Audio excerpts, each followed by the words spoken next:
यु'तिल हिकमत मन यशा वमन यु'तिल हिकमत फक़द ऊतिय खैरन कसीरा। नहमदुहु व नुसल्ली अला रसूलिहिल करीम। अम्मा बाद फ़अऊज़ु बिल्लाहि मिनश शैतानिर रजीम। बिस्मिल्लाहिर रहमानिर रहीम। रब्बिश्रह ली सदरी व यस्सिर ली अमरी वहलुल उक़दतम मिन लिसानी यफ़क़हू क़ौली वजअल ली वज़ीरम मिन अहली आमीन या रब्बल आलमीन। आज सूरतुल बकरा की आयत नंबर 164 का मुतालिया करेंगे। इन्न फी खल्क़िस समावाति वल अर्दि वख्तिलाफ़िल लैलि वन नहारि वल फुल्कि अल्लती तजरी फिल बहरि बिमा यंफ़अुन नास वमा अंज़लल्लाहु मिनस समाइ मिन माइन फ़अह्या बिहिल अर्द बअद मौतिहा वबस्स फ़ीहा मिन कुल्लि दाब्बतिन वतस्रीफ़िर रियाह वस्सहाबिल मुसख़्ख़रि बैन अस्समाइ वल अर्दि लआयातिन लिक़ौमिन याक़िलून। बड़ी अहम आयत है कुरान मजीद की और ये यूनिक आयत है। इस तरह की आयत और पूरे कुरान मजीद में और नहीं है। ये आयत इस हवाले से बड़ी अहम है कि इसको आयातुल आयत कहा जाता है, निशानियों की आयत। पूरे कुरान मजीद में और कोई ऐसी आयत नहीं है जिसमें इतनी ज़्यादा अल्लाह ताला की कुदरत की निशानियाँ एक ही आयत में बयान हुई हों। तो यहाँ अल्लाह ताला ने 7 कुदरत की निशानियाँ जो है वो बयान की हैं इसी एक आयत में, और साथ ये कहा है कि इसमें अक्ल वालों के लिए निशानियाँ हैं। तो असल में इस आयत का सियाक़ो सबाक़ क्या है या रब्त क्या है पिछले सबक से। पिछली आयत में हमने पढ़ा था व इलाहुकुम इलाहुम वाहिद, मतलब तुम्हारा इलाह एक ही इलाह है, एक ही माबूद है। ला इलाहा इल्लाहु, उसके सिवा कोई माबूद नहीं। हुवर रहमानुर रहीम, जो रहमान है और रहीम है। तो इस आयत में हमने कहा था कि ये एक बेसिकली स्टेटमेंट है, ये एक सब्जेक्ट मैटर है। यानी अल्लाह ताला ने एक दावा किया है कि तुम्हारा माबूद मैं ही हूँ, सबसे ज़्यादा मोहब्बत किए जाने के लायक और सबसे ज़्यादा परस्तश किए जाने के लायक। यानी वो मेरे अलावा कोई परस्तश के लायक नहीं है, इबादत के लायक नहीं है। मैं ही खालिक हूँ, मैं ही मालिक हूँ, मैं ही राज़िक हूँ, तो मैं ही सबसे ज़्यादा ताकतवर हूँ। मुझसे ही तुम सबसे ज़्यादा मोहब्बत करो, टूट के मुझे ही चाहो। अब ये जो आयत आज पढ़ी है ये बयान कर रही है कि ये जो अल्लाह ताला ने पिछले सबक में कहा कि मैं ही माबूद हूँ, मेरे सिवा कोई नहीं है, तो अब उसके दलाइल दिए जा रहे हैं। इस आयत में अल्लाह ताला ने दलाइल दिए हैं, अपने निशानियाँ ज़ाहिर की हैं। एक तो इसका ये, बाकी ये है कि इस आयत का जो शान नुज़ूल है वो हज़रत अब्दुल्ला बिन अब्बास रज़ी अल्लाह ताला अन्हु ने बयान किया है। तफसीर इब्न अबी हातिम में यह हदीस है। वो बयान करते हैं कि मक्का के लोग जो है नबी करीम सल्लल्लाहु अलैहि वसल्लम के पास आए तो उन्होंने कहा कि आप दुआ कीजिए ये जो सफ़ा पहाड़ है ये सोने का बन जाए। सफ़ा जो है वो खाना काबा के बिल्कुल सामने जो पहाड़ है, अब तो ख़त्म हो गया, जहाँ पे सफ़ा और मरवा के दरमियान सई की जाती है। जो हाज और उमरा करने जाते हैं उसके दरमियान में 7 चक्कर लगाते हैं। तो जहाँ से चक्कर शुरू करते हैं, पहले हमने सई के बाब में ये बताया था, तो वो उसका उन्होंने मुतालबा किया कि दुआ करें ये पहाड़ सारे का सारा अल्लाह ताला सोने का बना दे। तो आपने पूछा कि क्यों, मतलब क्या? एक तो उनका यही था कि मफ़हूम उसका ये है कि ये निशानी, हमें एक निशानी मिल जाएगी, वाकई हम ईमान ले आएंगे। तो उन्होंने कहा कि हम जो है ना इससे घोड़े ख़रीदेंगे, सोने से तलवारें ख़रीदेंगे, असला ख़रीदेंगे और आपके साथ मिलकर जहाद करेंगे, यानी आप पर ईमान ले आएंगे। तो आपने फरमाया कि देख लो ये ना हो कि बाद में तुम मुकर जो ईमान ना लाओ। तो उन्होंने कहा नहीं, हम ईमान लाएंगे। ठीक है। तो इस पर नबी करीम सल्लल्लाहु अलैहि वसल्लम ने दुआ की अल्लाह ताला से, और मुफस्सरीन ने लिखा है, तफसीर इब्न कसीर में भी है और मुफस्सरीन ने भी लिखा है कि हज़रत जिब्राईल अलैहिस्सलाम आए और उन्होंने कहा कि अल्लाह ताला ने आपकी दुआ कबूल कर ली है, इसको सोने का बना दिया जाता है इस पहाड़ को, सफ़ा को, लेकिन अगर ये लोग ईमान ना लाए तो फिर इनको वो अजाब दिया जाएगा जो दुनिया में किसी को नहीं दिया गया। अल्लाह ताला ने ये तंबीह की है।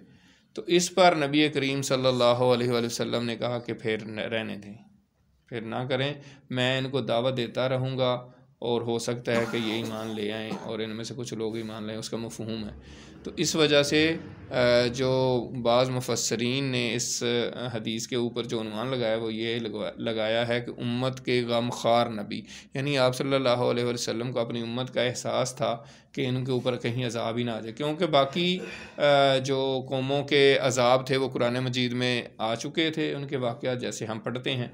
तो इस वजह से नबी करीम सल्लल्लाहु अलैहि वसल्लम ने मना कर दिया। तो इस पर फिर ये आयत उतरी कि तुम्हें अगर निशानी ही देखनी है तो ये निशानियाँ हैं, हम आपको एक आयत में 7 निशानियाँ बता रहे हैं, तो इस पे गौर फिक्र करो। तो एक तो यह है कि उनको था, और दूसरा ये कि आयत आम है और हम सब के लिए अल्लाह ताला की वहदानियत की इस आयत में निशानियाँ हैं। अल्लाह ताला की वहदानियत की, अल्लाह ताला की पहचान की, इरफान इलाही की, अल्लाह ताला की को रब होने की पहचान हासिल करने के लिए, या मार्फत इलाही आप इसको कह लें, जो भी इसको आप लफ्ज़ कह लें, कि कोई बंदा पहचानना चाहता है कि अल्लाह ताला कौन है, ठीक है। यानी देखें ना, हम मुसलमानों के घर में पैदा हो गए और हमारे माँ बाप ने कहा कि अल्लाह ताला है और इस तरह है, तो हमने कहा ठीक है।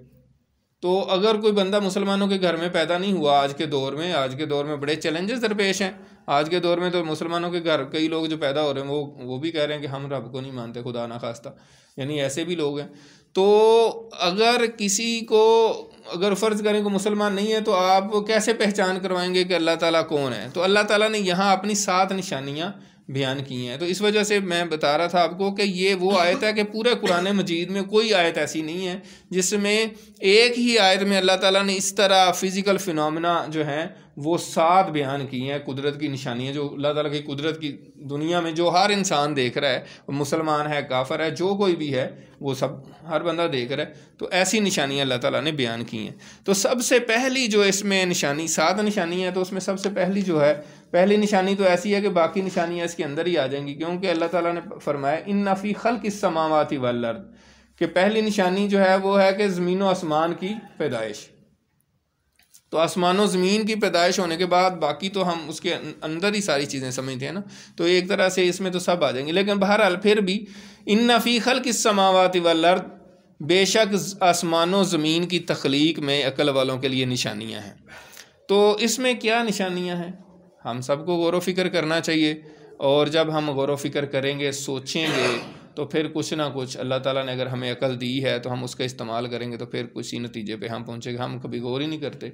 और इसमें मुफस्सिरीन ने बड़ी अच्छी बातें की हैं। उन्होंने कहा कि इस वक्त मतलब जो अल्लाह ताला ने कायनात बनाई हुई है और हमारे सामने चल रही है, क्योंकि हम रोज़ उसको देखते हैं, हालांकि ये बहुत ही अजीबो गरीब चीज़ है और बहुत हैरान कुन है सारा कुछ, ठीक है। लेकिन हम जिस चीज़ को रोज़ देखते हैं हमें उसकी कदर नहीं होती और हम कहते हैं बस ठीक है चल रहा है।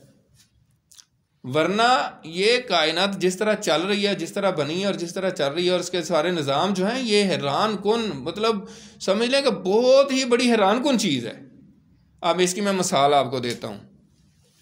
मुझे ये बताएं, कभी हमने गौर किया है, आज के दौर में हम गौर करते हैं कि ये जो मोबाइल है, हम जो मोबाइल इस्तेमाल कर रहे हैं, अमेरिका में हमारे भाई हैं, अभी आपको जानते ही हैं, अब्दुर्रऊफ भाई हैं, ठीक है, उनसे जब हम बात करना चाहते हैं ना तो आराम से इस मोबाइल में करते हैं और अमेरिका में उनसे बात कर लेते हैं। क्या ये हैरानकुन वाक़या नहीं है? हैरानकुन है ना। लेकिन आजकल हर बंदा कर रहा तो वो समझते नहीं है हैरानकुन, बस ठीक है यार उसको मैंने कॉल कर ली, देखें तो सही यार इसके साथ कोई तार नहीं जुड़ी हुई, इसके अंदर उस बंदे की आवाज़ जो अमेरिका में बैठा हो कैसे आ गई? ये है ना हैरानकुन। तो ये एक हैरानकुन वाक़या जो हम मतलब जिसको हैरानकुन है और वाकई, लेकिन हम यूज़ टू हो गए हैं, हम आम रोज़ करते हैं तो हम उसकी कदर ही नहीं है और हम उसको समझते नहीं है। अजीब वाक़या। तो इसी तरह कायनात भी जो चल रही है बहुत ही हैरानकुन वाक़यात हैं इसमें, ठीक है। और अगर हम गौर करें तो हमारे होश उड़ जाएं, अगर हमें समझ आ जाए तो फिर हम कहेंगे कि वाकई यार कोई हस्ती है जो सारा निज़ाम चला रही है, ऐसे तो नहीं चल रहा, ठीक है। और उन लोगों के लिए भी निशानी जो अल्लाह ताला को नहीं मानते।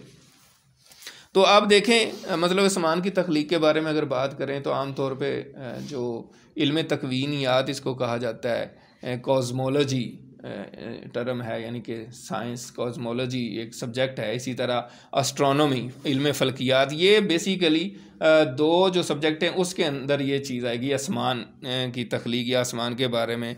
और फिर यह है कि कायनात कैसे शुरू हुई, वो भी साइंसदान बताते हैं कि एक बिग बैंग थ्योरी है कि पहले कुछ भी नहीं था, एक नुक्ता था और बहुत एनर्जी थी, तो वो फिर धमाका हुआ और वहाँ से कायनात फैलनी शुरू हो गई, फैलती जा रही है। ठीक है, तो कुरान मजीद में भी अल्लाह ताला ने फरमाया कि पहले कुछ नहीं था, फिर हमने उसको फाड़ दिया और फिर वो कायनात फैल रही है। और अल्लाह ताला ने कुरान मजीद में जिक्र किया है कि हमने पैदा किया है कायनात को और हम इसको फैला रहे हैं। साइंसदान भी यही कहते हैं कि कायनात फैल रही है।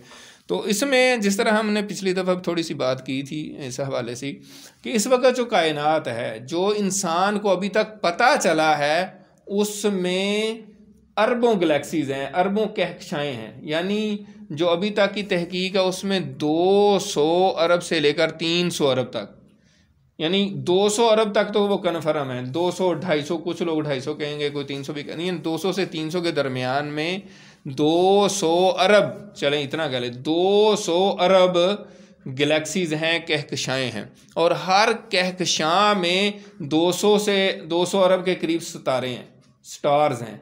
और उसमें से बेशुमार ऐसे भी हैं जो हमारे सूरज से कई गुना बड़े भी हैं। अब इस 200 अरब गैलेक्सीज़ के कहकशाओं में एक हमारी गैलेक्सी है, ये जो हम जिस दुनिया में रहते हैं, हम जिस गैलेक्सी में मौजूद हैं इस वक्त, उसका नाम है मिल्की वे। मिल्की वे हमारी कहकशां का नाम है। और वो कितनी बड़ी है, उसके बड़ा होने का ही हमारे जो है ना होश उड़ जाएंगे कि वो कितनी बड़ी है। सिर्फ इस 200 अरब गैलेक्सी में से सिर्फ एक जो है उसकी वुसअत इतनी है कि उसके एक किनारे से दूसरे किनारे पहुंचने के लिए 1 लाख नूरी साल लगता है।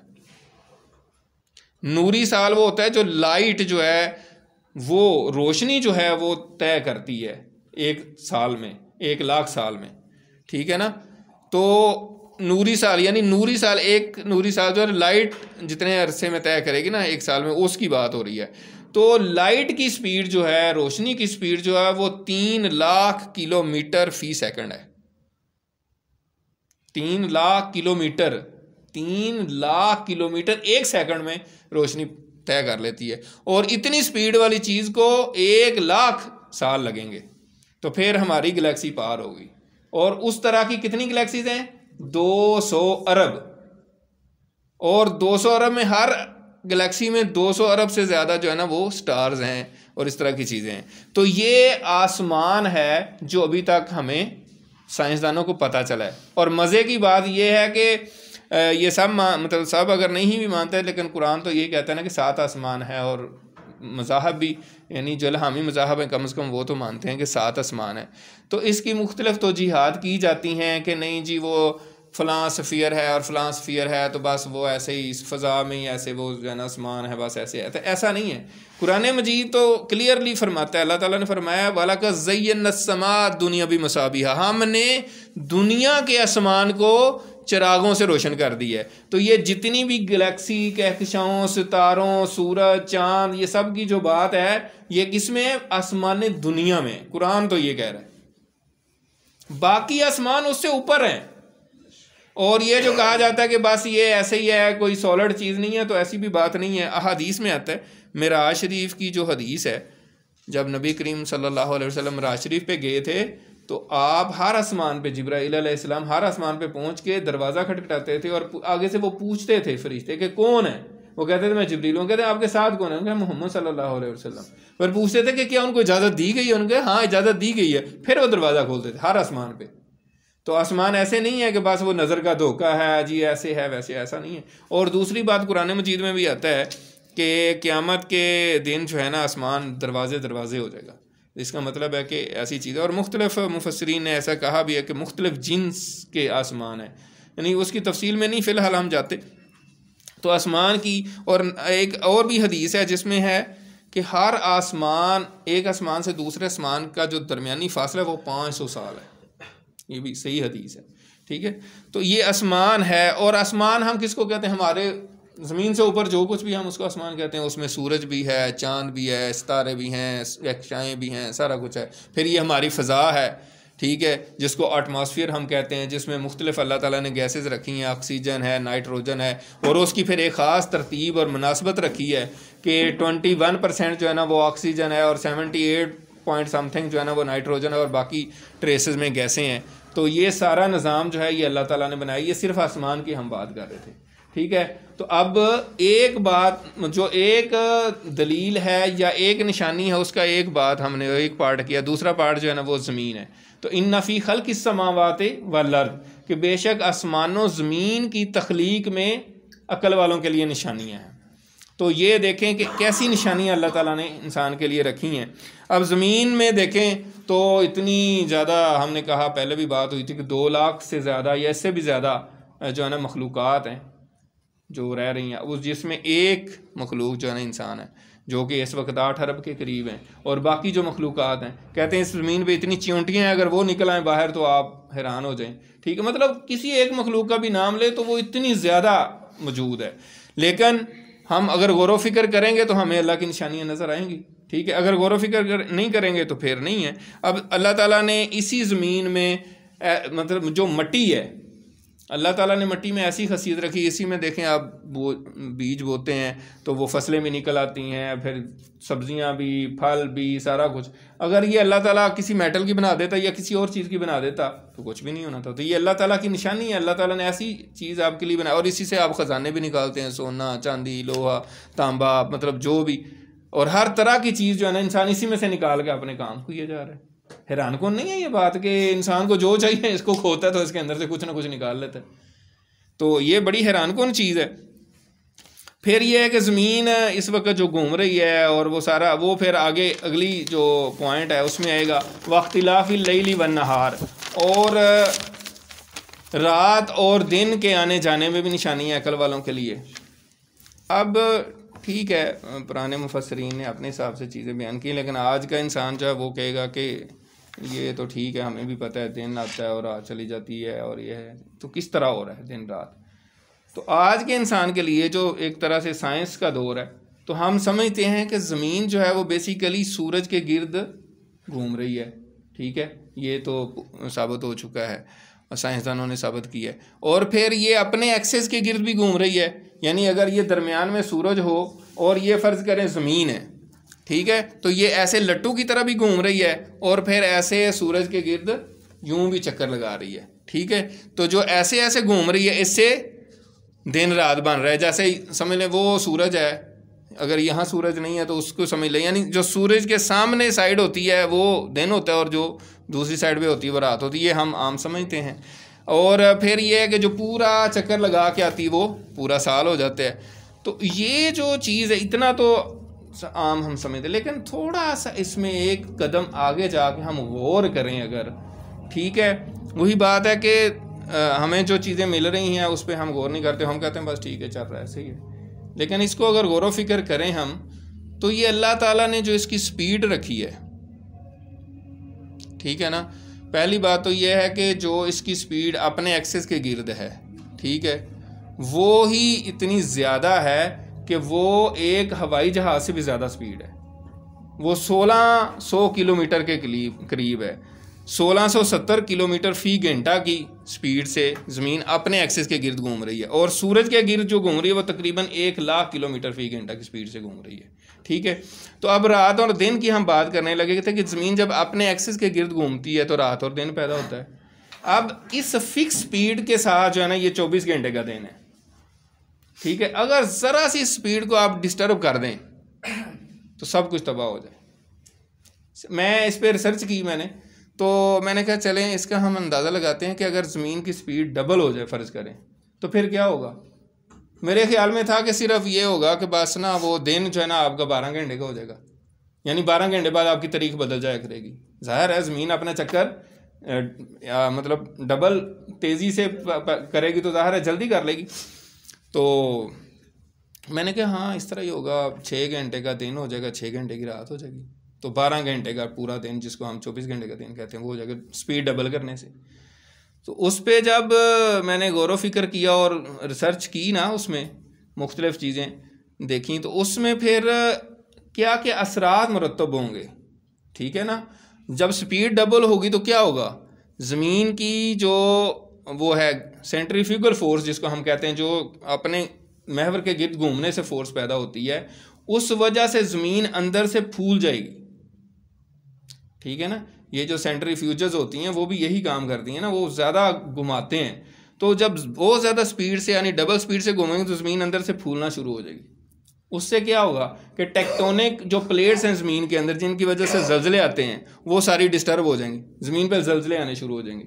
जो आपका एटमॉस्फेयर है, जो फ़ज़ा है, वो ज़मीन की स्पीड इतनी तेज़ होने से वो उस हिसाब से उसके साथ नहीं चलेगा, तो उससे भी एक तूफ़ान और आंधियाँ शुरू हो जाएंगी, ठीक है। जो आपके टाइड्स आती हैं, ज्वार भाटा जिसको कहते हैं समंदर में, तो उसमें भी डिस्टरबेंस आ जाएगी और समुद्री मखलूक भी डिस्टर्ब हो जाएगी। तो मतलब ये है कि उसने सारा ये बताया कि बहुत ज़्यादा चीज़ें डैमेज हो जाएंगी। अब 3 ही चीज़ें हो सकती हैं जो गौर की जा सकती हैं ना, कि ज़मीन सूरज की ज़मीन की जो स्पीड है उसको हम अगर डबल कर दें तो क्या हो, वो मैंने आपको बताया। इसी तरह अगर हाफ कर दें, 48 घंटे का दिन बन जाए, तो उसमें भी इसी तरह के असरात और तरीके से मुरतब होंगे, ठीक है। और अगर ज़मीन को स्टॉप कर दें यानी रोक, उसको कहें घूमे ना अपने, तो फिर क्या होगा, फिर वो ये घूम नहीं रही, तो ऐसे ही सूरज के गिर्द ऐसे जा रही है, ठीक है। तो ऐसे क्या होगा, जो साइड सूरज की तरफ होगी, अगर दरमियान में सूरज की गिर्द घूम रही है ना, तो दरमियान में सूरज है, तो ऐसे घूम रही है, ऐसे ऐसे, तो जो साइड सूरज के सामने है उधर हमेशा दिन रहेगा और दूसरी साइड पे हमेशा रात रहेगी। तो समझ लें कि पूरे साल का दिन होगा, जिस साइड पे धूप लग रही है, जो सूरज की साइड पे है, उधर सारा पूरे का पूरा साल जो है वो दिन ही रहेगा, और दूसरी साइड पे पूरे का पूरा साल जो है वो रात ही रहेगी। तो अब देखें 3 ही पॉसिबिलिटीज हो सकती थी, तो तीनों जो है वो नहीं लग रही। यानी अल्लाह ताला ने कैसा निज़ाम रखा हुआ है कि इसकी एक ख़ास स्पीड है, और फिर सूरज के गिर्द भी जो स्पीड है उसको अगर आप खुदा ना खासा डिस्टर्ब कर दें, उसकी स्पीड जो 1,00,000 किलोमीटर फी घंटा की स्पीड से इतनी तेज़ी से घूम रही है, यानी इतनी स्पीड है कि वो ज़मीन का अगर कोई और चीज़ हो तो वो ज़मीन के गिर्द जो है ना 6-7 चक्कर लग जाते हैं, मतलब इतनी स्पीड से 1 सेकंड में वो जो है ना चक्कर लगा सकती है।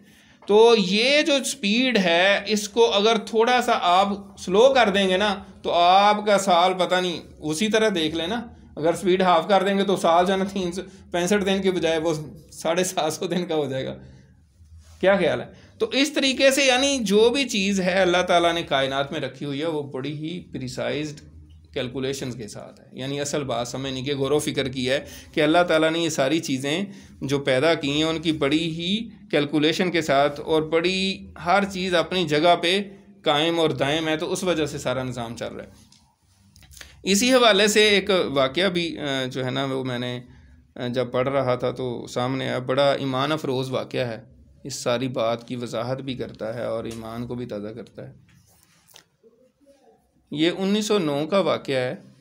हमारे बरसगीर के एक बहुत बड़े अल्लामा, और बड़ा उनका नाम है बरसगीर की तारीख़ में, अल्लामा अनायतुल्लाह मशरकी, अल्लामा अनायतुल्लाह ख़ान मशरकी। बाद में उन्होंने तहरीक खाकसार भी शुरू की, और उनके बाद भी फ़ौत होने के बाद भी काफ़ी अरसे बाद दोबारा से लोगों ने शायद उसको शुरू की है। शायद अभी भी उसके ट्रेसेस पाकिस्तान में मौजूद हैं इस तहरीक के। बहरहाल वो उन्होंने अपना वाक़या बयान किया है। वो पढ़ने गए हुए थे जो है ना यूके में, बरतानिया में, कैम्ब्रिज यूनिवर्सिटी में पढ़ रहे थे। कहते हैं एक दिन इतवार का दिन था, मैं बाहर निकला, बारिश हो रही थी बड़ी तेज़। तो हमारी यूनिवर्सिटी के बहुत बड़े प्रोफेसर जो फ़ल्कियात के माहिर थे, बहुत बड़े साइंसदान थे, इल्म फ़ल्कियात के माहिर थे जिसकी हम बात कर रहे हैं, तो वो जा रहे थे, चर्च की तरफ जा रहे थे बड़ी तेज़ी के साथ, और जो है ना उनके पास छतरी थी, हालांकि बारिश हो रही थी तो छतरी उनके बगल में थी ऐसे उन्होंने, और जा रहे हैं भागे। तो कहते हैं मैंने उनसे सलाम ली, तो उन्होंने सलाम का कोई जवाब नहीं दिया। मैं उनके करीब गया तो उन्होंने कहा कि आप क्या चाहते हैं? तो मैंने कहा सर 2 बातें हैं मैं करना चाह रहा हूँ आपसे। पहली बात तो यह है कि इतनी तेज़ बारिश हो रही है और आपने छतरी जो है ना इधर दबाई हुई है, तो इसको अगर कोई और मसले तो नहीं है तो आप सर पे तान लें। तो कहते हैं ओहो अच्छा ठीक है। वो उन्होंने फटाफट उसको अपने ऊपर किया। कहते हैं और क्या है? दूसरी कहते हैं मैंने कहा कि आम तौर पे उस वक़्त नई नई साइंस की इजादात हो रही थी और लोग जो है ना उस वक़्त ही मज़हब से बेजार होना शुरू हो गई यूरोप में। तो कहते हैं कि मैंने कहा कि आप तो बहुत बड़े साइंसदान हैं, तो आप चर्च किधर जा रहे हैं? तो जब मैंने ये कहा तो उन्होंने कुछ थोड़ा सा सोचा, कहते हैं अच्छा आप फिर ऐसा करें, आप शाम को ना चाय मेरे साथ पिए मेरे घर पे। तो ज़ाहिर है तफसील तलब बात है तो मैं आपको बताऊंगा। तो कहते हैं कि मैं 4 बजे इनके घर चला गया, तो उन्होंने बुला लिया, घर में बैठे तो छोटी सी टेबल पे चाय रखी थी और मुझे कहते हैं कि तुमने क्या सवाल किया था, और फिर आगे से साथ ही शुरू हो गए अपनी तहकीकात। उन्होंने जो रिसर्च की हुई थी वो बतानी शुरू हो गई कि कैसे आसमान में अजराम फलकी जो प्लैनेट्स हैं या स्टार्स हैं या जो भी चीज़ें हैं उनकी तख्लीक किस तरह हुई है, फिर वो किस तरह अपने ऑर्बिट्स में घूम रहे हैं और उनकी कश्श शक्ल किस तरह काम कर रही है, और फिर किस तरह लाइट्स निकल रही हैं, वो सारी चीज़ें कहते हैं वो बताते गए। तो वो बता रहे थे और मैं उन अल्लाह ताला की कुदरत और अल्लाह ताला की जबरूत से दहल गया। अल्लामा मशरिकी कह रहे हैं, और कहते हैं उनकी ये हालत थी कि उनके सर के बाल खड़े थे, यानी जैसे रोंगटे खड़े होते हैं, वो बता रहे थे और मतलब खशियत से झुके जा रहे थे। तो उन्होंने फिर कहा, उन्होंने कहा कि यार ये बात है, और मैं जो है ना जाता हूँ चर्च में, अल्लाह के हुजूर सजदा रेज होता हूँ और मैं अल्लाह की किबरियाई और अजमत का एतराफ़ करता हूँ, और आम लोग जो है ना वो तो सिर्फ ज़ुबान से नमाज पढ़ते हैं, मेरा तो अंग अंग रेशा रेशा और मेरा एक समझ ले कि खुलिया एक सेल जो है, जो इंसान के अंदर अरबों खरबों सेल हैं, वो हर एक चीज़ जो है ना मेरी जो है ना अल्लाह के आगे सजदा हो रही होती है। मैं दिलो जान से अल्लाह के आगे सजदा कर रहा होता हूँ, ठीक है। और मुझे आम लोगों से 1000 गुना ज़्यादा सुरूर और सुकून आता है जब मैं अल्लाह के आगे सरेंडर करता हूँ, अगर अल्लाह के आगे सर झुकाता हूँ, मुझे जो राहत मिलती है। तो ये वजह है जो तुम पूछ रहे थे कि तुम कह रहे थे कि मैं चर्च क्यों जाता हूँ, तो ये है उसका जवाब, मैं इसलिए चर्च जाता हूँ। कहते हैं कि मैंने कहा सर आप बहुत, मुझे भी बड़ा मज़ा आया और आपकी तफसीलात जो आपने बयान की हैं बड़ी खुशी हुई है और बड़ा मज़ा आया। तो कहते हैं कि मैं अचानक, ज़ाहिर है अल्लाह ताला दिल में डालते, मैंने उनको कहा कि अगर आप इजाज़त दें तो मैं आपको एक कुरान मजीद की आयत सुनाना चाह रहा हूँ। तो उन्होंने कहा श्योर, मतलब अंग्रेज़ी में उनको श्योर ही कहा होगा, तर्जमा तो यही है कि यकीनन आप सुनाएं।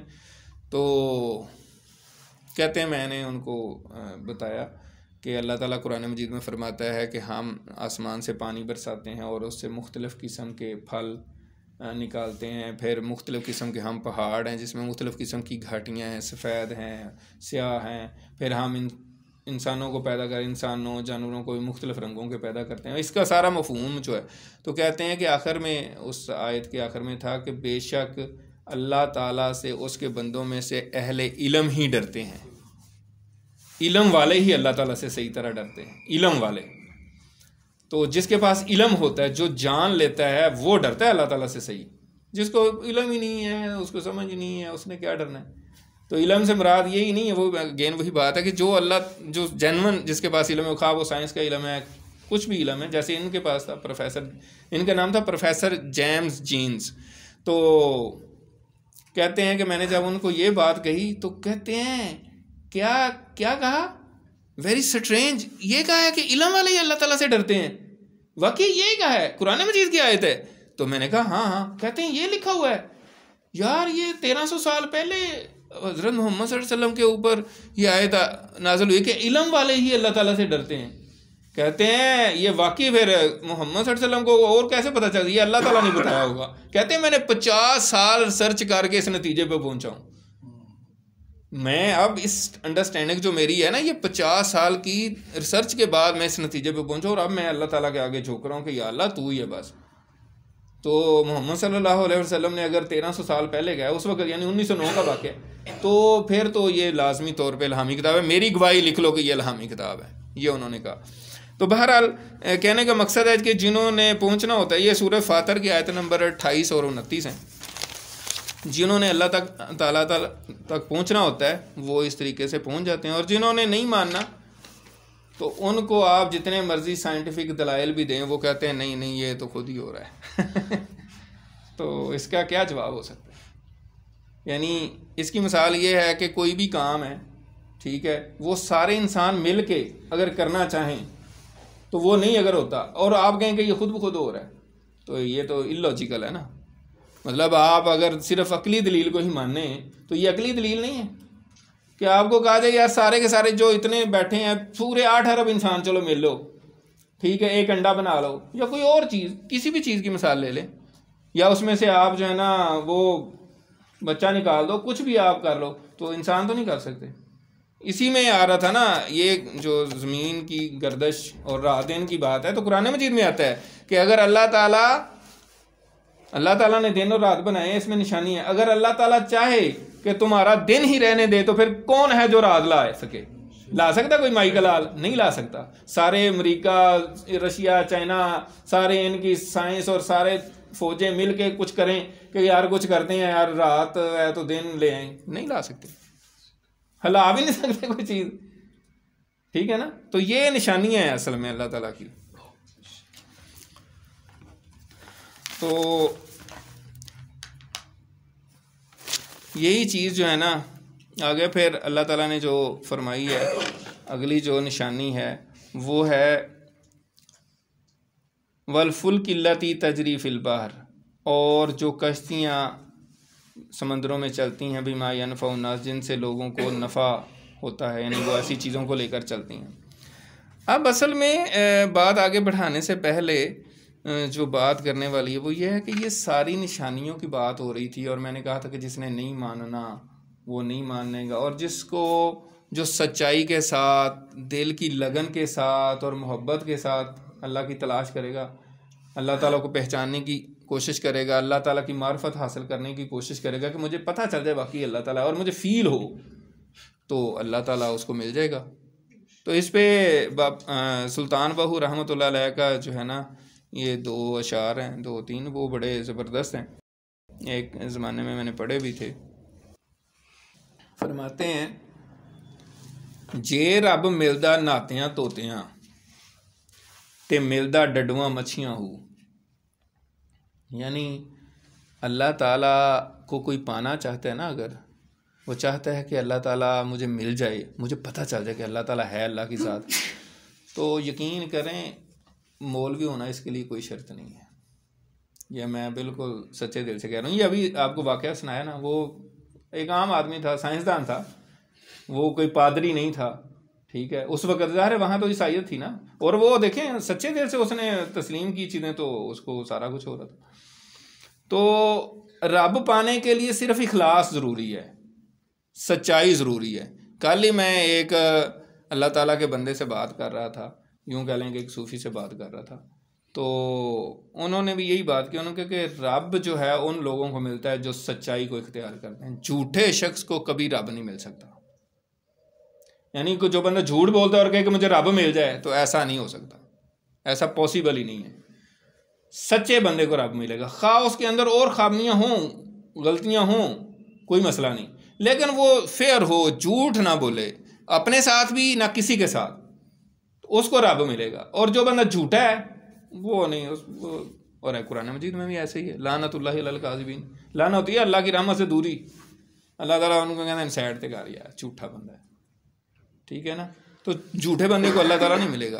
तो यही बात जो है ना इन्होंने की है सुल्तान बाहू रहमतुल्लाह अलैह ने, जे रब मिलदा नातियां तोतियां ते मिलदा डडुआं मच्छियां हो, यानी अगर अल्लाह ताला नहाने धोने से ही, नेक पाक यानी कि ज़्यादा नहाने धोने से या साफ़ सुथरा होने से ही रब मिलता, तो फिर तो डडुआं मच्छियों को मिल जाता, वो हर वक्त नहाती रहती हैं। यानी मेंढक और मछली, अगर रब नहाने धोने से मिलता तो मेंढकों को और मछलियों को मिल जाता। अच्छा, फिर आगे क्या उन्होंने फरमाया, जे रब मिलदा राती जागियां ते मिलदा काल कड़छियां हो, यानी अगर रब रातों को जागने से मिलता होता तो फिर जो चमगादड़े हैं या उल्लू हैं जो रात को जागते रहते हैं, तो उनको रब मिलता। फिर उन्होंने अगले में शेर में फरमा दिया है कि रब उन्होंने मिलदा बाहू जिन्ना कीतियां नीतां अच्छियां हो, यानी रब उनको मिलता है जिनकी नीयतें अच्छी हैं, नीयत में फ्रॉड नहीं है, धोखा नहीं है, बेईमानी नहीं है, 2 नंबरी नहीं है, ऐसे लोगों को रब मिलता है जिनके अंदर इखलास है, ठीक है। इखलास के साथ अल्लाह ताला मिलता है, 2 नंबरी, फ्रॉड, बेईमानी, इससे रब नहीं मिलता, रब नहीं मिलेगा। रब से वो बंदा दूर होता जाता है। सच्चाई को इख्तियार करेंगे तो रब मिलेगा।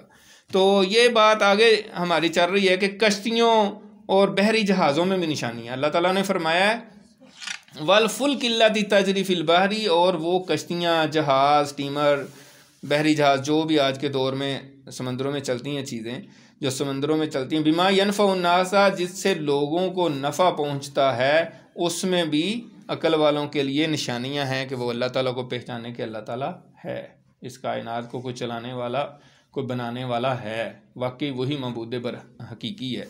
तो उसके लिए निशानी है। अब देखें समंदरों में क्या क्या अल्लाह ताला ने, एक तो पहली बात तो समझने वाली है कि समंदर में जो पानी है, जो अल्लाह ताला ने पानी बनाया, उसकी जो उछाल की कुव्वत है, जो उसकी डेंसिटी है, 1000 kg/m³ उसकी डेंसिटी है। अगर वो अल्लाह ताला अचानक उसको ऑर्डर करे कि इसकी हाफ कर दो, तो सारे के सारे समंदर आपके जहाज़ जो है ना समंदर की तह में जाकर धड़म करके लगेंगे, उधर ही हर निज़ाम तबाह हो जाएगा, कोई चीज़ हरकत नहीं कर सकेगी समंदर में। अल्लाह ताला ने उसको इतनी ताकत दी है कि वो उछाल के रखता है। ठीक है, तो फिर किस किस तरह की, यानी कि तजारत के लिए, सफ़र के लिए, तफरीह के लिए, समंदरी शिकार के लिए आप ये सारी बहरी जहाज़, कश्तियाँ, स्टीमर जो भी इस्तेमाल कर रहे हैं, इंसान के कितने फ़ायदे हैं। ख़ास तौर पे तजारत के लिए जो सामान इधर से उधर मुल्कों में जाता है, ठीक है, वो हवाई जहाज़ों में तो इतना आप अफोर्ड नहीं कर सकते, इतने वज़नी, जितना भी बड़ा लोड जो होता है वो बहरी जहाज़ों में ही आता है सामान। ठीक है, तो ये इसमें अल्लाह ताला की बड़ी निशानी है। और दूसरी बात जो है, इसमें एक सवाल भी है, किसी गैर मुस्लिम ने पूछा कि आप लोग कहते हैं कि कुरान मजीद में हर चीज़ है, तो इसमें कोई मिर्च मसाले का तो जिक्र नहीं है, नमक का, मिर्च का। तो हमारे उलमा ने उसका जवाब दिया कि ये जो अल्लाह ताला ने फरमाया ना, बिमा यनफ़उ नासा, कि ये जहाज़ वो चीज़ें लेकर चलते हैं जिससे लोगों को फ़ायदा होता है, तो इसमें मिर्च और मसाला भी ज़ाहिर शामिल है। ठीक है, तो वाक़या ही कुरान मजीद में हर चीज़ का जिक्र है। ठीक है ना, असल में कुरान मजीद प्रिंसिपल्स अल्लाह ताला ने बयान किए हैं, उसूल, और एक उसूल जो होता है उस पर एक पूरी किताब लिख लें आप। ठीक है ना, अब कई दफ़ा मैंने जिक्र किया है, एक अल्लाह ताला ने कुरान मजीद में उसूल जिक्र किया है, वला यहीकुल मकरु सय्यु इल्ला बिअहलिही, कि जो चालबाज और साजिशी इंसान होता है उसकी साजिश उसी को ही घेर लेती है। ये एक प्रिंसिपल है, आप इसको प्रिंसिपल बनाओ और उसकी हज़ारों मसाले लिखें और शुवाहत इकट्ठे करें तो पूरी किताब बन जाएगी।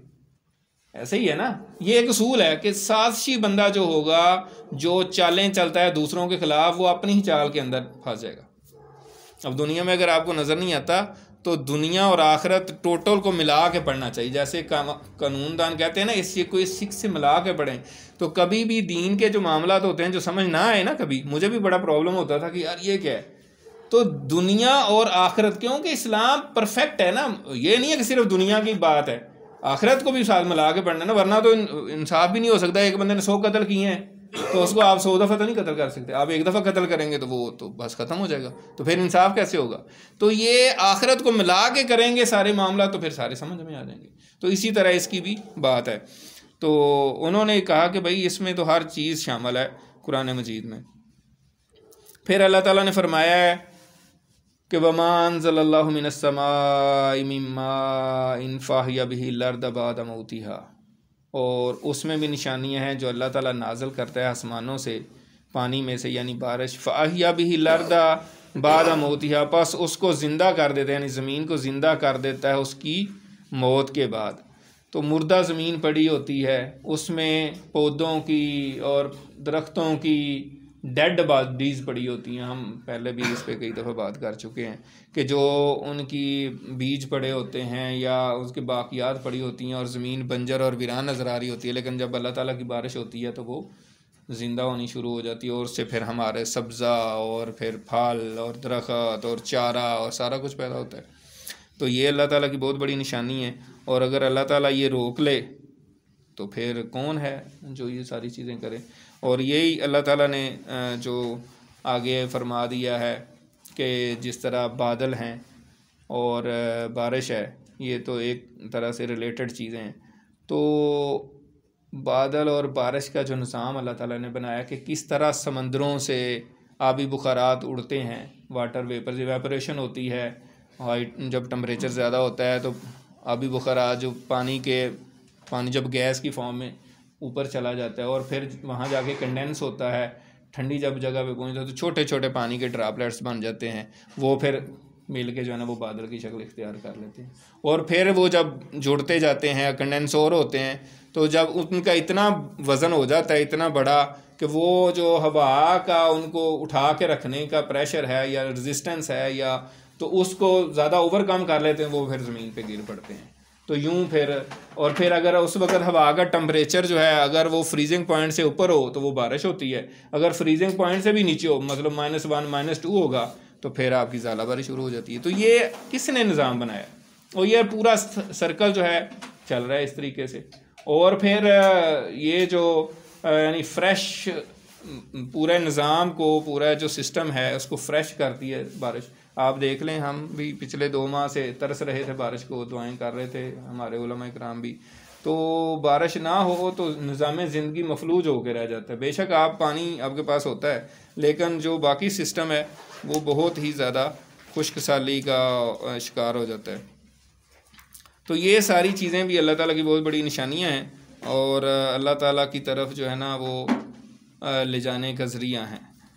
इसके अलावा जो अल्लाह ताला ने निशानी बताई है वो है कि वबस्सा फ़ीहा मिन कुल्ली दाब्बा, और ज़मीन में अल्लाह ताला ने जानदार फैला दिए हैं, यानी जानवरों को पूरी ज़मीन में अल्लाह ताला ने फैला दिया। बस्सा का मतलब होता है बखेर देना, जैसे बीज को बखेरते हैं, तो सारी ज़मीन में अल्लाह ताला ने जानवरों को फैला दिया है। तो ज़ाहिर है शुरू में जिस तरह इंसान थे उसी तरह जानवर एक जगह पे थे, फिर आहिस्ता आहिस्ता जैसे इंसानों ने क्या किया था कि पानी के ज़ख़ीरों के ऊपर जो है ना अपना आबादी बनाई थी। जैसे आज भी पुराने शहर जो हैं वो किसी समंदर के किनारे या दरिया के किनारे हैं, तो इसी तरह जानवर जो थे वो भी जहाँ पानी होता था वहाँ स्टे करते थे, पानी ख़त्म हो वहाँ से माइग्रेशन करके किसी और जगह, कुछ इधर चले गए, कुछ इस तरह आहिस्ता आहिस्ता पूरी दुनिया में सारे अल्लाह ताला ने फैला दिए हैं। तो इसमें भी इंसानों के लिए बड़ी निशानियाँ हैं। और फिर आखिर में अल्लाह ताला ने फरमाया व तसरीफ़ रियाही, और हवाओं के आने जाने में या हवाओं के हेर फेर में। तसरीफ़ का मतलब होता है उलट फेर करना। हमने अरबी ग्रामर में ही पढ़ा था, सरफ नहव हम कहते हैं। तो सरफ में हमने कहा था कि तसरीफ़ यह है कि गर्दान मुख्तलिफ एक वर्ड को मुख्तलिफ अंदाज से पेश किया जाएगा। तो तसरीफ़ का मतलब होता है फेरना। तो हवाएं जो हैं अब देखें, कभी पूर्वा कभी पछवा, यानी मशरक़ से हवा चलती है, मगरब से चलती है, कभी शुमाल से जनूब से चलती है, फिर कभी ठंडी हवाएं हैं, कभी गर्म हवाएं हैं, कभी जनाब बर्फ़ीली हवाएं हैं जैसे आजकल चल रही हैं और बंदे के अंदर से घुस जाएँ तो वो एक दफ़ा बंदे को लग पता जाता है, ठीक है। लेकिन कभी गर्मियों में लू चलती है। तो ये अल्लाह ताला का निज़ाम है कि अल्लाह ताला ने निज़ाम को फ्रेश करने के लिए, अगर एक ही तरह की हवा ज़मीन पर चलती जाए ना तो उससे भी सारी लाइफ जो है ना तबाह हो सकती है। सिर्फ एक डायरेक्शन में सिर्फ हवा चलती है, तो ये हवाओं का हेर फेर से चीज़ें बैलेंस रहती हैं। और ख़ास तौर पे जो मतलब गर्मियों में सख्त जो लू चलती है, फिर आंधी है। अब देखें अल्लाह ताला कुरान मजीद में फरमाते हैं सूरह मुल्क में, अम अमिनतुम मन फिस समाई अन युरसिला अलैकुम हासिबा फसतअलमून कैफ नज़ीर, क्या तुम इससे बेखौफ हो गए हो जो आसमान में है कि वो तुम पर ऐसी तेज़ आंधी भेज दे, बस तुम जान लोगे कि मेरा डरावा कैसा है। यानी हवाएं उसके कंट्रोल में है, वो अगर चाहे तो ऐसी तेज़ हवा चलाए कि सब कुछ उड़ा के रख दे, जैसे कभी कभी आती है निशानी के तौर पे। और कौम आद को अल्लाह ताला ने कैसे तबाह कर दिया था, सिर्फ तेज़ हवा भेजी थी और उनके कहते हैं इतने इतने लंबे कद थे और उनको उठा उठा के फेंका था कि उनके सर उनके जिस्म से अलहदा होके गिरे थे। और कुरान मजीद में जिक्र आता है जैसे जो है ना खजूर के तने पड़े हुए। ये हवा है, हवा बहुत पावरफुल चीज़ है। तो ये अल्लाह ताला ने कंट्रोल रखी हुई है, वरना कौन है, मतलब ज़रा से उसकी स्पीड ज़्यादा हो जाए तो क्या वो हशर बपा कर दे, ठीक है।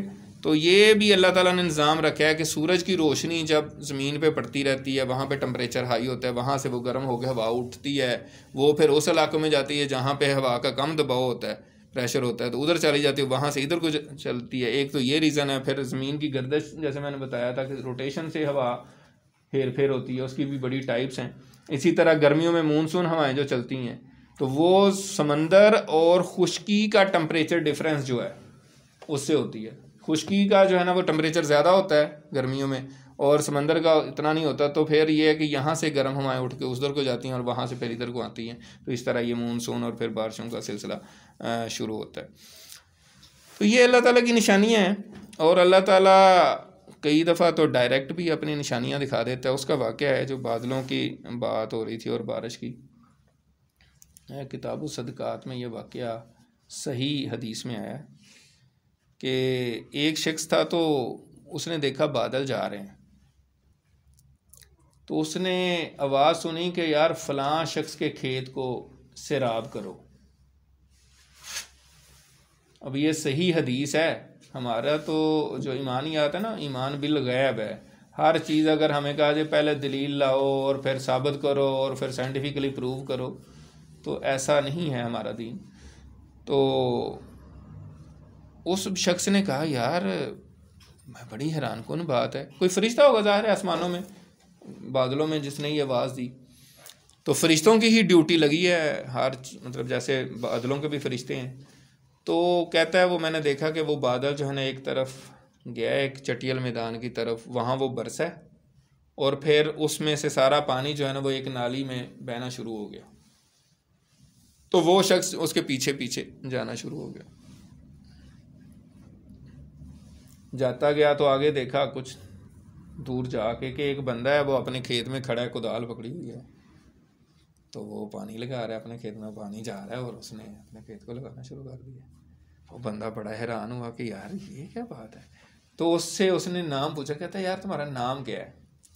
तो वो कहता है क्यों नाम क्यों पूछ रहे हो तुम। कहता है यार इस तरह मैंने बादलों में आवाज़ सुनी है तो नाम वो बता देता है। वो कहता है यही मैंने नाम सुना था। तो तुम क्या अमल करते हो कि बादलों को हुक्म हुआ है कि यार इसके लिए यूं बरसो और फिर जाओ और फिर सारा निज़ाम।